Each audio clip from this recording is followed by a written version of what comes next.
नमस्कार साथियों, संस्कृति आईएएस के यूट्यूब चैनल में आप सभी का स्वागत है। मैं हूं चंद्रशेखर। आज हम बात करने वाले हैं सीतवे बंदरगाह के बारे में। सीतवे बंदरगाह जिसके लिए वर्ष 2008 में समझौता हुआ और 2010 में इस पर कार्य शुरू हुआ। हालांकि इस परियोजना को बनाने और विकसित करने को लेकर के जो डेडलाइन निर्धारित की गई थी दोनों देशों के द्वारा, अर्थात भारत और म्यांमार के द्वारा, वह डेडलाइन वर्ष 2014 तक की थी। लेकिन तमाम कारणों से इस परियोजना का निर्माण, या यूं कहें कि परियोजना पर होने वाले कार्यों में बाधाएं आती रहीं और ये परियोजना डिले होता रहा। भारत की कुछ कमजोरियां भी हैं कुछ अलग अलग संदर्भों में जब हम बात करते हैं। जैसे कई बार ये कहा जाता है भारत एशिया महाद्वीप में या कुछ अन्य देशों के साथ जो दूरस्थ पड़ोसी हैं, अपनी सामरिक और रणनीतिक स्थिति मजबूत इसलिए नहीं कर पाता है क्योंकि भारत उन देशों के साथ वादा करता है और चीन उसे पूरा करता है। कहने का मतलब ये है कि भारत किसी देश से वादा तो जरूर करता है, उस देश में विकास से संबंधित परियोजनाओं को लेकर के, चाहे आप नेपाल की बात करें, भूटान की बात करें, या फिर म्यांमार की बात करें, श्रीलंका की बात करें, या किसी भी देश पड़ोसी देश की बात करें, वादा जरूर करता है लेकिन उसे पूरा करने में डिले करता है। यही वजह है कि वो परियोजना एक लंबे अंतराल के बाद चीन के खेमे में चला जाता है और चीन उसे पूरा करता है। स्वाभाविक सी बात है, जहां पर विकास की बात आएगी और जहां एशिया पैसिफिक में या इंडो पैसिफिक रीजन की बात करते हैं, उसमें अगर अपनी सामरिक रणनीतिक स्थिति, आर्थिक स्थिति मजबूत करनी हो तो अवसंरचनाएं महत्वपूर्ण है और उसमें भी सबसे महत्वपूर्ण है कनेक्टिविटी। कनेक्टिविटी की बात कर रहा हूं तो चाहे आप इनलैंड वाटर की बात करिए, समुद्री मार्ग की बात करिए, या रेल परिवहन की बात करिए, साथ ही साथ आप वायु परिवहन की भी बात कर सकते हैं। यहाँ पर महत्वपूर्ण बात यह भी है कि अगर कनेक्टिविटी नहीं होगी तो आपकी सामरिक रणनीतिक स्थिति और आर्थिक स्थिति भी कमजोर होगी। ऐसे में जब भारत के खिलाफ एक मजबूत शक्ति के रूप में चीन मौजूद है, चीन लगातार इस क्षेत्र में काम कर रहा है, आगे बढ़ रहा है, हमारे पड़ोसी देशों के साथ मिल करके, एक आप लोगों ने पढ़ा भी होगा कि मोतियों की माला के माध्यम से चीन भारत को घेरने की रणनीति अपना चुका है और उस पर काम कर रहा है। ओबीआर परियोजना के बारे में भी आप लोगों ने पढ़ा। तो ये तो रही कुछ मोटी मोटी बातें जो इससे संबंधित है। अब हम सीतवे बंदरगाह के बारे में बात करते हैं कि ये हमारे लिए महत्वपूर्ण क्यों है, इसमें नया क्या हुआ है। दरअसल सर्बानंद सोनोवाल जो मंत्री हैं वो सीतवे बंदरगाह पर गए और उन्होंने उसे इनॉग्रेट किया, मतलब उसका उद्घाटन किया। तो यहाँ Sonowal inaugurate Sittwe port in Myanmar receives first Indian cargo vessels. तो ये आप लोग समझ सकते हैं, ये बातें आप लोगों को दिखाई दे रही हैं। अब ये जो ज्वाइंट उद्घाटन किया गया है, चूंकि दोनों देशों के मध्य ये परियोजना है, भारत और म्यांमार के मध्य, इसे कालादान मल्टी मॉडल प्रोजेक्ट भी कहा जाता है। अब मल्टी मॉडल प्रोजेक्ट क्यों कहा जाता है, अभी आगे इसको हम लोग समझने वाले हैं। ये देखिए, सीतवे बंदरगाह का संयुक्त उद्घाटन किया गया। ये उद्घाटन किसके द्वारा किया गया है, तो जैसा कि मैंने बताया, सर्बानंद सोनोवाल और वहां के म्यांमार के जो मंत्री थे उन्होंने, दोनों लोगों ने मिलकर के किया। यह कहां पर स्थित है, मतलब सीतवे बंदरगाह की बात की जा रही है तो म्यांमार के रखाइन प्रांत में स्थित है। आप ध्यान रखेंगे, ये रखाइन प्रांत जिसकी मैं बात कर रहा हूं, ये काफी चर्चा में रहता है। क्यों चर्चा में रहता है, दरअसल यहां पर जो रोहिंग्या शरणार्थी हैं, जिसे न तो बांग्लादेश अपना मानता है और ना ही म्यांमार भी अपने देश का नागरिक मानता है, और उन लोगों का अवैध रूप से प्रवास भारत में है, जो भारत की आर्थिक सामरिक चुनौतियों को बढ़ाते हैं। ये रखाइन प्रांत है, वही कई बार उन्हें रखाइन के रोहिंग्या के नाम से भी जाना जाता है। तो ये आप देख रहे हैं बर्मा, जो आज हम म्यांमार की बात कर रहे हैं, पहले इसे बर्मा कहा जाता था। ये दोनों देश के फ्लैग हैं, इसको आप लोग देख करके समझ पा रहे होंगे। अब बात यह है कि इसकी पृष्ठभूमि क्या कहती है। तो जैसा कि मैंने आप लोगों को बताया कि ये परियोजना, इसे हम Kaladan multi modal transit transport project कहते हैं, जिसे हिंदी में कहें तो कालादान मल्टी मॉडल परिवहन प्रोजेक्ट या परियोजना आप ऐसे कह सकते हैं। तो यहां पर देखें, पृष्ठभूमि ये कहती है कि वर्ष 2008 में इसको लेकर के समझौता हुआ था दोनों देशों के मध्य। इस पर जो कार्य शुरू हुआ वो वर्ष 2010 में शुरू हुआ। 2010 के बाद इसे पूरा करना था 2014 तक, लेकिन ये 2014 तक पूरा नहीं हो पाया। यहाँ पर तमाम तरह की बाधाएं आई, मतलब जो विद्युत परियोजनाएं हैं उन परियोजनाओं को लेकर के दोनों देशों के मध्य बाधाएं आती रहीं, इस वजह से यह समय पर पूरा नहीं हो पाया। निर्धारित उस समय जो इसका लगाया गया था कि खर्च कितना होगा, वो धीरे धीरे समय के साथ बढ़ता गया, और समय के साथ बढ़ने के साथ अभी भी ये परियोजना पूरी तरह से पूरा नहीं हुआ है। तो इसकी कनेक्टिविटी की बात करें तो ये कहां से कहां पर और किस क्षेत्र को कनेक्ट करता है, अभी अगली स्लाइड में बात करेंगे। ये आप देख रहे हैं कि ये म्यांमार है, ठीक है, जिसे पहले वर्मा कहा जाता था। ये हमारा प्यारा इंडिया है। अब आगे बढ़ते हैं और इसी से संबंधित कुछ और बातों को देख लेते हैं। कनेक्टिविटी की बात करते हैं। तो कनेक्टिविटी ये कहां से कहां को कनेक्ट करेगा, किन किन क्षेत्रों को कनेक्ट करेगा। तो यह कालादान मल्टी मॉडल प्रोजेक्ट की बात करें तो ये जो आपको कोलकाता बंदरगाह दिखाई दे रहा है, कोलकाता बंदरगाह से लेकर के ये 539 किलोमीटर की दूरी तय करते हुए जो रखाइन क्षेत्र में, रखाइन प्रांत में जो म्यांमार का है, यहाँ पर कनेक्ट करता है। और यहाँ से हम कहाँ तक पहुँचेंगे, यहाँ पर कालादान इसलिए कहा जाता है क्योंकि म्यांमार में एक कालादान नदी है। इस नदी से होते हुए 158 किलोमीटर की दूरी हम तय करेंगे और यहाँ पर पहुँचेंगे। पटेलवा की बात होती है, पतेलवा, और पतेलवा के बाद कलेतवा की बात होगी। यहाँ से पहुँचते हुए हम सीधे आइजोल पहुँच रहे हैं, जो मिजोरम की बात हो रही है। मिजोरम जो पूर्वोत्तर राज्यों में से एक है। अब यहाँ सबसे महत्वपूर्ण बात यह है कि ये परियोजना हमारे लिए महत्वपूर्ण क्यों है। अब उसको समझने के लिए थोड़ा सा हम चलते हैं गूगल मैप पर और गूगल मैप के माध्यम से देख लेते हैं। तो यहाँ पर देखिए, ये हमारा प्यारा भारत दिखाई दे रहा है। प्यारा भारत, जब हम इसको कनेक्ट करने की बात करते हैं तो कुछ इस तरह से आपको दिखाई देगा। ये जो क्षेत्र है, ये क्षेत्र देखिए, ये है भूटान, और आप ऐसे देखेंगे ये हमारा सिक्किम है। सिक्किम के बाद ये जो क्षेत्र है ऐसे, ये अरुणाचल प्रदेश, और ऐसे होते हुए ये जो आ रहा है, ठीक है। देखिए ये जो क्षेत्र है ऐसे, ये बांग्लादेश है। बांग्लादेश की बाउंड्री कुछ इस प्रकार से है, यहां आपको दिखाई देगा, ठीक है। मेघालय, और मेघालय के साथ साथ ये क्षेत्र है, ये पूरा, ठीक है। अब सबसे जरूरी बात यह है कि हमारे पास जो नॉर्थ ईस्ट है, नॉर्थ ईस्ट को कनेक्ट करने के लिए एक छोटा सा यही हमारे पास रास्ता है।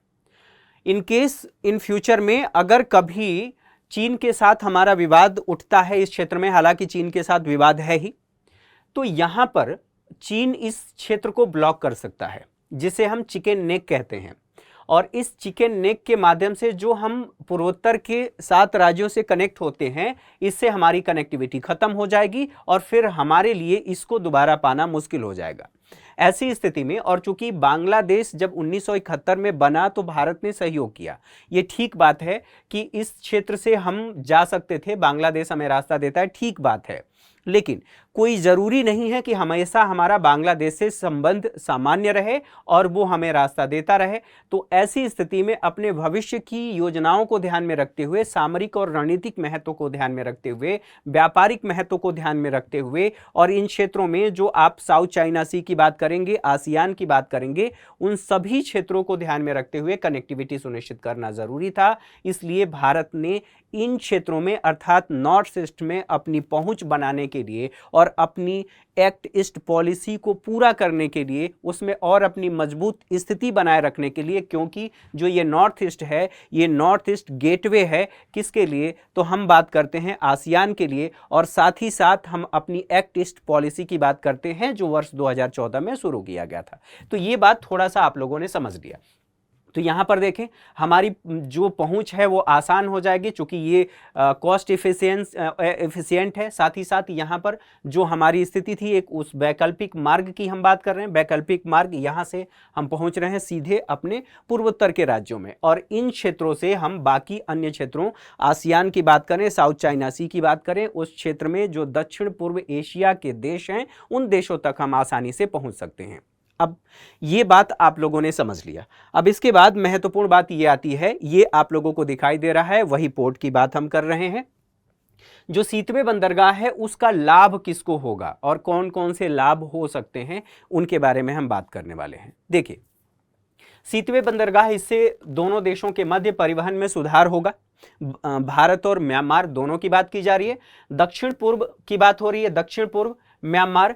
दक्षिण पूर्व म्यांमार की जब मैं बात कर रहा हूं तो आपको यहीं पर देखना है, ये है दक्षिण पूर्व म्यांमार, ठीक है, ये पूर्वी हिस्सा उसका, और ये इसकी दक्षिणी हिस्से की बात की जा रही है। भारत के बारे में जब बात होगा तो भारत का यह पश्चिमी क्षेत्र है, इस पश्चिमी क्षेत्र से हम म्यांमार के दक्षिण पूर्वी क्षेत्र को कनेक्ट कर रहे हैं। तो एक तो ये महत्वपूर्ण बात है, आपको यहां पर समझ में आ गया कि यह पूर्वोत्तर भारत को कनेक्ट करता है, वैकल्पिक मार्ग प्रदान करता है, जैसा कि मैंने बताया कि चिकन नेक, जिसे हम सिलीगुड़ी कॉरिडोर भी कहते हैं, नॉर्थ ईस्ट को, अर्थात जो पूर्वोत्तर भारत है, उस पूर्वोत्तर भारत को बाकी जो देश का भारत का हिस्सा है, उन दोनों से ये कनेक्ट करने का काम करता है। वस्तुओं की आवाजाही इससे और तेज होगी, हम कम समय में, कम लागत में उन क्षेत्रों तक, अर्थात नॉर्थ ईस्ट तक पहुंच सकते हैं। साथ ही साथ हम म्यांमार तक पहुंच सकते हैं, और म्यांमार के रास्ते जो दक्षिण पूर्व एशिया के अन्य देश हैं, उन देशों तक भी पहुंच सकते हैं। तो यहां पर कोलकाता, अगरतला, आइजोल तक हम आसानी से पहुंच सकते हैं। जो हमारा लागत है, अर्थात परिवहन लागत, वो 50% कम हो जाएगा यदि हम सिलीगुड़ी कॉरिडोर के माध्यम से जो 7 सिस्टर है वहां पर पहुंचते हैं।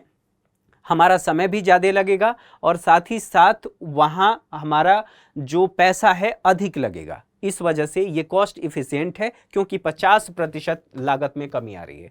महत्व की बात करें तो म्यांमार के लिए क्या महत्व है, जो कालादान मल्टी मॉडल जो प्रोजेक्ट है उसकी बात कर रहे हैं।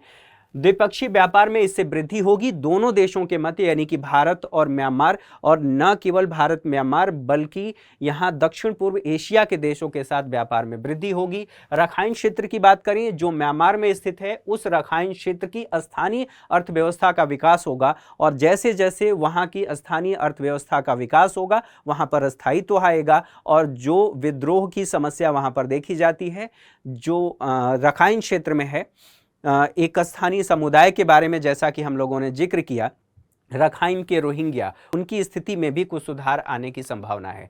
यहाँ पर जैसे जैसे इस क्षेत्र का विकास होगा, रोजगार के अवसर मिलेंगे, न केवल भारत के लिए बल्कि वहाँ पर पोर्ट के आसपास एक इकोसिस्टम डेवलप होगा जिससे लोगों को रोजगार मिलेगा, आर्थिक विकास होगा, न केवल भारत का। यहाँ पर म्यांमार की बात की जा रही है, तो केवल म्यांमार के बारे में बात करें तो म्यांमार को इससे लाभ होगा, क्योंकि यहाँ पर लोगों को रोजगार मिलेगा।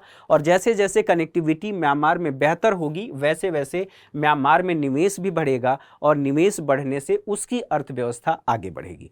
अब यहां तक समझने के बाद भारत के लिए लाभ की बात करें तो इससे परिवहन व्यवस्था में सुधार आएगा। किसके, अर्थात भारत का वो हिस्सा जो काफी हद तक कटा रहता था, अब उसमें सुधार आएगा। जुड़ाव किससे होगा, नॉर्थ ईस्ट की बात कर रहे हैं, अर्थात पूर्वोत्तर भारत, या 7 सिस्टर की बात कर लीजिए। द्विपक्षीय व्यापार में वृद्धि होगी, अर्थात भारत और म्यांमार के मध्य। साथ ही साथ नॉर्थ ईस्ट का आर्थिक विकास होगा, क्योंकि अब आवागमन तेज हो जाएगा, कॉस्ट एफिशिएंट होगा। साथ ही साथ एक्ट ईस्ट जो पॉलिसी है, इसे हमने जो क्रियान्वित किया था 2014 में, अब इसे और बेहतर ढंग से हम लागू कर पाएंगे और इस पर काम कर पाएंगे। महत्वपूर्ण बात यह है कि यहाँ पर एक्ट ईस्ट पॉलिसी क्या है और इससे पहले जो लुक ईस्ट पॉलिसी थी वो क्या है, अभी थोड़ी देर में समझेंगे। साथ ही साथ भारत की रणनीतिक मजबूती और ज़्यादा मजबूत होगी। कहाँ पर, एशिया पैसिफिक की बात की जा रही है। एशिया पैसिफिक, आप एशिया पैसिफिक को समझने के लिए आप ऐसे कह सकते हैं, ये वाला जो क्षेत्र है, अफ्रीका की हम बात करते हैं, यह अफ्रीका का यह पश्चिमी हिस्सा, और साथ ही साथ यहां से जितना हिंद महासागर देखते हैं, यहां पर आपको ऑस्ट्रेलिया दिखाई देगा। ऑस्ट्रेलिया, इसको लेते हुए, ओशनिया को लेते हुए पूरे क्षेत्र को मिलाकर के हम इंडो पैसिफिक रीजन कहते हैं, जो अभी नई अवधारणा है, अपेक्षाकृत नई अवधारणा है। और चीन को इसको लेकर के आपत्ति है। बहरहाल हम ये बात कर रहे हैं कि इंडो पैसिफिक रीजन में भारत की मजबूती होगी, क्योंकि इंडो पैसिफिक रीजन में साउथ चाइना सी को भी शामिल किया जाता है और साउथ चाइना सी में चीन का डोमिनेंस है। ऐसी स्थिति में अगर भारत की स्थिति वहां पर मजबूत होती है, भारत इन देशों तक इसके माध्यम से पहुंच पाता है, दक्षिण पूर्व एशिया के देशों तक, तो न केवल आसियान जो संगठन है, आर्थिक संगठन, उसका लाभ भारत को मिलेगा, उनके बाजार तक भारत तेजी से पहुंच पाएगा, बल्कि एशिया पैसिफिक क्षेत्र में और अपनी स्थिति को मजबूत कर पाएगा। चीन की जो आक्रामक विस्तारवादी नीति है, उस नीति पर लगाम भी लगेगा, क्योंकि भारत भी एशिया में अपनी डोमिनेंस को बना पाएगा और बढ़ा पाएगा। तो यहां तक तो बातें हम लोगों ने समझ लिया। अब बात हो रही थी जो एक्ट ईस्ट पॉलिसी की और लुक ईस्ट पॉलिसी की।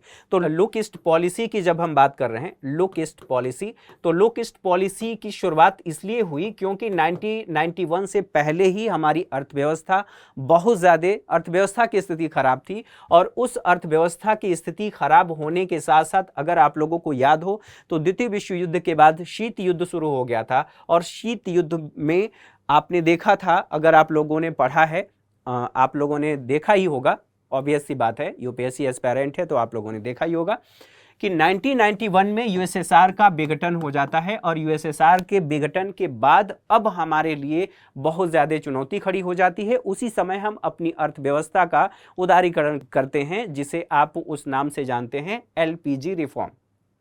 एलपीजी रिफॉर्म किया गया था, तो उस समय हमने अपनी अर्थव्यवस्था को विश्व की अर्थव्यवस्था के साथ जोड़ा, प्राइवेटाइजेशन भी किया, उदारीकरण भी किया, इत्यादि इत्यादि सारी चीजें। अब यहां पर महत्वपूर्ण बात यह थी कि 1991 में जो हमारा एक बहुत ही महत्वपूर्ण मित्र था, उसका विघटन हो गया। जो एक संगठन था वो विघटित हो गया, विचारधारा के आधार पर बना था। अब हमारे लिए जरूरी यह था कि हम अमेरिका के साथ अपने टाई को, अपने संबंधों को मजबूत करें। न केवल अमेरिका के साथ संबंधों को मजबूत करें, बल्कि अमेरिका के जो सहयोगी देश थे, उन सभी सहयोगी देशों के साथ अपने संबंधों को मजबूत करें। तो उन संबंधों को मजबूत करने के लिए भारत ने 1992 में लुक ईस्ट की पॉलिसी को अपनाया। नरसिम्हा राव की सरकार थी और उस समय यह बात कही गई कि हमें इनकी तरफ देखना है। अब देखने की आवश्यकता क्यों थी? तो इसलिए देखने की आवश्यकता थी कि चीन के प्रभाव को हम संतुलित करें, और न केवल चीन के प्रभाव को संतुलित करें, बल्कि यूएसए और उसके जो एलाई कंट्री हैं, उन कंट्री के साथ अपने सहयोग को, अपने सामंजस्य को और ज़्यादा बढ़ाएं। और इसलिए भारत ने यह शुरू किया।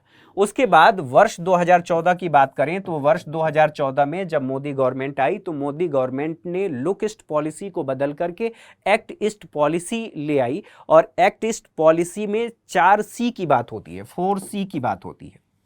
सवाल यह है कि 4C क्या है? 4C का मतलब है कल्चरल कनेक्टिविटी सुनिश्चित करना, कॉमर्स के क्षेत्र में आगे बढ़ना, कनेक्टिविटी बेहतर करना। और कनेक्टिविटी की जब मैं बात कर रहा हूं तो इसको मैं अंडरलाइन कर रहा हूं, क्योंकि ये हमारे लिए महत्वपूर्ण है। कनेक्टिविटी बेहतर करना और जो कैपेसिटी है उसकी बिल्डिंग करना, अपनी क्षमता को और ज़्यादा विकसित करना। तो कनेक्टिविटी को बनाए रखने के लिए और कनेक्टिविटी बढ़ाने के लिए जो कालादान मल्टी मॉडल प्रोजेक्ट है, वो हमारे लिए सबसे ज़्यादा महत्वपूर्ण है। तो आप इसे ऐसे समझ सकते हैं कि कालादान मल्टी मॉडल प्रोजेक्ट के माध्यम से भारत न केवल म्यांमार के साथ अपने टाई को बढ़ा रहा है, अपने संबंधों को बढ़ा रहा है, और नॉर्थ ईस्ट के राज्यों के साथ अपनी कनेक्टिविटी को बेहतर कर रहा है, बल्कि भारत दक्षिण पूर्व एशियाई देशों के संगठन आसियान के साथ भी अपने संबंधों को, अपने आर्थिक संबंधों को, रणनीतिक संबंधों को, सामरिक संबंधों को मजबूत कर रहा है। तो 4C के बारे में आप लोगों ने समझ लिया। अब यहां तक समझने के बाद आसियान की बात आती है तो 1967 में इसकी स्थापना हुई थी। यह क्षेत्रीय आर्थिक संगठन है जिसमें 10 देश शामिल हैं। आगे चलकर के भारत इसमें एक डायलॉग पार्टनर के रूप में शामिल होता है। न केवल भारत बल्कि इसमें चीन भी शामिल है, तो इसलिए संगठन और ज़्यादा महत्वपूर्ण हो जाता है। तो इससे संबंधित बातों को हम लोगों ने देख लिया। अब बात कर लेते हैं कि जो म्यांमार है भारत के लिए क्यों महत्वपूर्ण है, या भारत के लिए म्यांमार का महत्व क्या है।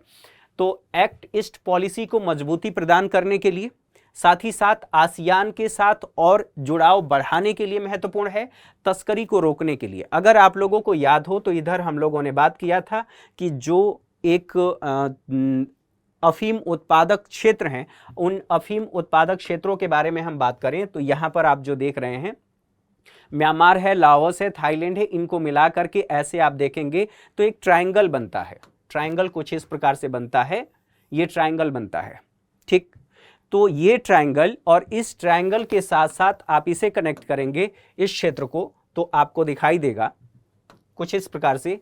ये पाकिस्तान है, ईरान है और अफगानिस्तान है। इन देशों के जो नक्शे हैं, ठीक है, ऐसे कुछ बनता हुआ आपको दिखाई दे रहा है। तो इसलिए इसे गोल्डन क्रिसेंट कहा जाता है इन दोनों के मध्य। और ये जो क्षेत्र है जहां पर मैंने बताया ट्रायंगल बनता है, यहां से जो अफीम है उसका आयात निर्यात किया जाता है।